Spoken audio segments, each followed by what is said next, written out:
ডোমের ছেলে বলে স্কুলে যাবে না, এ কোন সমাজে আমরা থাকছি? আধুনিকতার যুগেও মধ্যযুগীয় ভাবনা আমাদের। তাহলে কি আমরা আধুনিকতার নামে পিছিয়ে পড়ছি? উঠছে প্রশ্ন। চরম অস্বাস্থ্যকর পরিবেশে বড় হচ্ছে দুই শিশু। স্কুলে যেতে মানা, এমনটাই অভিযোগ তার মা বাবার। কারণ তারা মরা পোড়ায় ডোমের কাজ করে, তাদের পাশে কেউ বসে না, এমনকি মিড ডে মিল পর্যন্ত খায় না। ওই শিশুদের মায়ের অভিযোগ, আমরা মরা পোড়াই, তাই আমাদেরকে কোনো স্কুলে ভর্তি নিতে চায় না। স্কুলের মিড ডে মিল খেয়ে যেটুকু পেট ভরতো তাতে কিছুটা হলেও আহারের ব্যবস্থা হতো। বর্তমানে খুব সঙ্গীন অবস্থা তাদের। যদিও স্কুলের শিক্ষকদের অভিযোগ তারা স্কুলে আসে না, বারবার বলা সত্ত্বেও তাদেরকে স্কুলমুখী করা যায়নি। শ্মশানঘাটের মরা পুড়িয়ে যা আয় হয় তা দিয়েই দিন গুজরান হয় কালীনারায়ণপুর পাহাড়পুর এলাকার এরেন্ডাপোতা শ্মশানঘাটের কর্মী মল্লিক পরিবারের। একজনের বয়স 10, অপরজনের বয়স 5 বছর। তাদের মা বাবা পেশায় শ্মশানে মৃতদেহ দাহের কাজ করেন। জানা যায়, আগে পাহাড়পুর প্রাইমারি বিদ্যালয়ে তাদের দুই ছেলে পড়াশোনা করত। সেই প্রাইমারি স্কুলেই পড়াশোনা করত শিশুদের পরিবার। যেহেতু ডোমের কাজ করতেন, সেহেতু ওদের পাশে কেউ বসতো না। পাশাপাশি কটূক্তি করত এবং মিড ডে মিল খাওয়া বন্ধ করে দেয় এলাকার অন্য শিশুরা। কিন্তু যেহেতু শ্মশানটি পাহাড়পুর লাগোয়া পার্শ্ববর্তী গ্রাম এরেন্দাপোতায় অবস্থিত, তাই দূরত্ব থাকার কারণে রাতে বেরোতে তাদের আসতে অসুবিধে হতো মৃতদেহের দাহের কাজ করতে। সেই কারণে পাহাড়পুর থেকে এরেন্দাপোতা শ্মশানে চলে এসেছে পরিবার নিয়ে। শ্মশানের ভেতরে রয়েছে একটি বীরনগর পৌরসভার পক্ষ থেকে সরকারি আবাসন, সেখানেই তারা থাকেন। পাশে যে বিদ্যালয় রয়েছে সেই বিদ্যালয়ে ভর্তির জন্য বলা হলেও তাদেরকে আজকে নেব কালকে নেব বলে দায় সেরেছেন তারা। এ বিষয়ে পাহাড়পুর বিদ্যালয়ের দাবি, এখনো বিদ্যালয়ের নাম রয়েছে, তবে বিদ্যালয়ে আসে না। বিদ্যালয়ের তরফ থেকে জানানো হয় তারা যদি বিদ্যালয়ে আসতে চায় আসতে পারে, কারোর কোনো সমস্যা নেই। বলছি, দাঁড়াও, কি নাম? আমার নাম লক্ষ্মী মল্লিক। এই স্কুলে ভর্তি নিচ্ছে না কেন? কারণটা কি? আমার ছেলে ছোট জাত, আমার ছেলে ডোম, তাই স্কুলে নিচ্ছে না। আমি তো চাই না যে মা হয়ে আমার ছেলে এসব কাজ করুক, ওর বাবা না করে। আমি তো চাইনি, কেন আমার ওটা ছেলে, আমি চাইনি আমার ছেলে এসব কাজ করুক শ্মশানে। কোন স্কুল থেকে বলেছে তোমরা ছোট জাত? পাহাড়, এই স্কুলটাই পাহাড়পুর। এটা কি বলা স্কুলের নাম? আনন্দপুতা স্কুল, শ্মশান মাঠ। মানে কি বলেছে তোমাদেরকে? আমার ছেলে ছোট জাত, আমরা ছোট জাত, আমার স্বামী নিয়ে কাজ করুক। আমি তো চাইনি যে আমার ছেলেটাই কাজ করুক, কিন্তু আমি চাই আমার ছেলে স্কুলে ভর্তি হোক, আমার ছেলে অনেক বড় হোক। কিন্তু এখানকার লোকে আমার ছেলেকে কেউ ভর্তি করতে চাচ্ছে না, আমার ছেলে ছোট জাত বলে। তাই কেন যে মিড ডে মিল যে হতো স্কুলে খেতে যায়? না, কেন যায় না। কেন এখানকার লোকে বলে আমার ছেলে ছোট জাত। অনেক নানান লোক আছে এখানটায়, 5টা আঙুল সমান না। তারপরে তারা কি বলে? আমার ছেলেকে আমি লাস্টে মেরে ধরে বাড়িতে নিয়ে চলে আসি।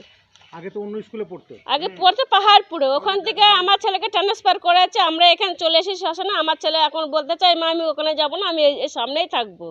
কিন্তু এখানকার লোকে নিতে যাচ্ছে না। ওর নাম আছে ফাটো মাস্টার। ফাটো মাস্টার এই কথা বলেছে। ছোট মাস্টার নাম কি? আশিস। আশিস কি? আশিস মেম্বার। মেম্বার বলতে কি, ওরা টাইটেলটা কি? হালদার।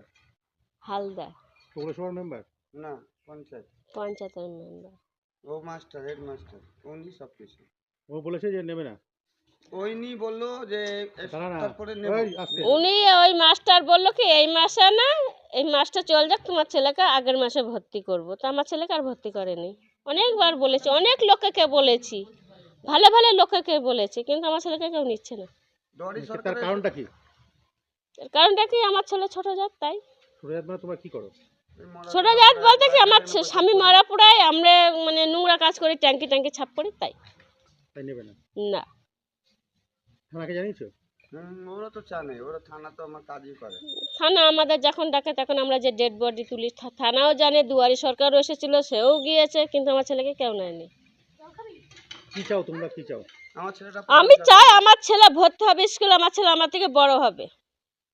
আমরা যে কাজ করি না কেন, আমার ছেলে তো সেই কাজ করতে পারবে না, আমার ছেলে একটা ভালো কাজ করবে।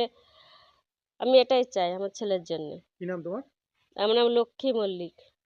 সেটা হচ্ছে ওই যে শ্মশানে যে বাচ্চাদেরও থাকে, ওরা আপনার স্কুলে মানে পড়তো আর কি। তো একটা সমস্যা হচ্ছে যে জাতপাত নিয়ে একটা সমস্যা হয়েছে, যে কারণে ওরা স্কুলে আসতে পারছে না, এবং অভিযোগ করছে যে এটা যেহেতু নিচু জাত, হ্যাঁ, মরা পোড়ায়, তাই জন্য ওদেরকে স্কুলে আসতে দেওয়া হচ্ছে না বা এরকম কিছু। না, আমার স্কুলে সেরকম কোনো সমস্যা নেই। আমি ফেব্রুয়ারি 1 তারিখে এখানে জয়েন করেছি, তারপর থেকে বাচ্চাগুলো খোঁজ করছি। কিন্তু তাদের কোনো ট্রেস পাইনি। তবে কেউ যদি বাচ্চাগুলো খুঁজে পায় আমার স্কুলে দেয় তাহলে আমি খুব উপকৃত হই, ভালো লাগে আমার যে বাচ্চাগুলো সব বাচ্চাগুলোকে পাচ্ছি, তো শেখাতে পারছি না, এটা আমার কাছে খুব কষ্টের। কিন্তু পরিবার থেকে এটা বলা হচ্ছে যে ওদেরকে কোনো স্কুলেই নাকি জায়গা দেওয়া হচ্ছে না, যেহেতু পরিবার তো আমার এখানে আসেনি কখনো, বা আমি জানিও না কোথায় আছে।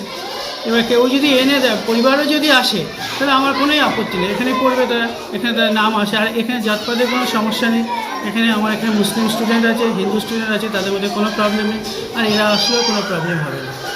আপনি তো শুনলেন, আপনি কি কোনো ব্যবস্থা নেবেন ওদের? হ্যাঁ হ্যাঁ, অবশ্যই এখানে আসলে এখানে একদম রেগুলার আসবে, তারা পড়বে, কোনো ব্যাপারই না, কোনো সমস্যা হবে না। খাওয়া দাওয়া সবাই একসাথেই খায়, এখানে কোনো সমস্যা নেই আমাদের স্কুলে। কী নাম আপনার? আমার নাম প্রবীর কুমার সরকার। বিদ্যালয় দেখছি আমরা প্রথমে স্কুল লেভেলে টিচারদের নিয়ে বা গার্জেন মিট করব, বা আমরা এসআইএফ স্কুলও থাকবেন, এইটা আমরা একটা পদ্ধতির চেষ্টা করছি। আর একটা যেটা করতে পারি, যদি বাবা মা রাজি থাকেন, বাচ্চাদের বাবা মা, তাহলে আমরা কোনো সরকারি হোমে যদি ব্যবস্থা রাজি হন আমরা চেষ্টা করতে পারি। আপনি কি পাঠাবেন লোক? অবশ্যই অবশ্যই।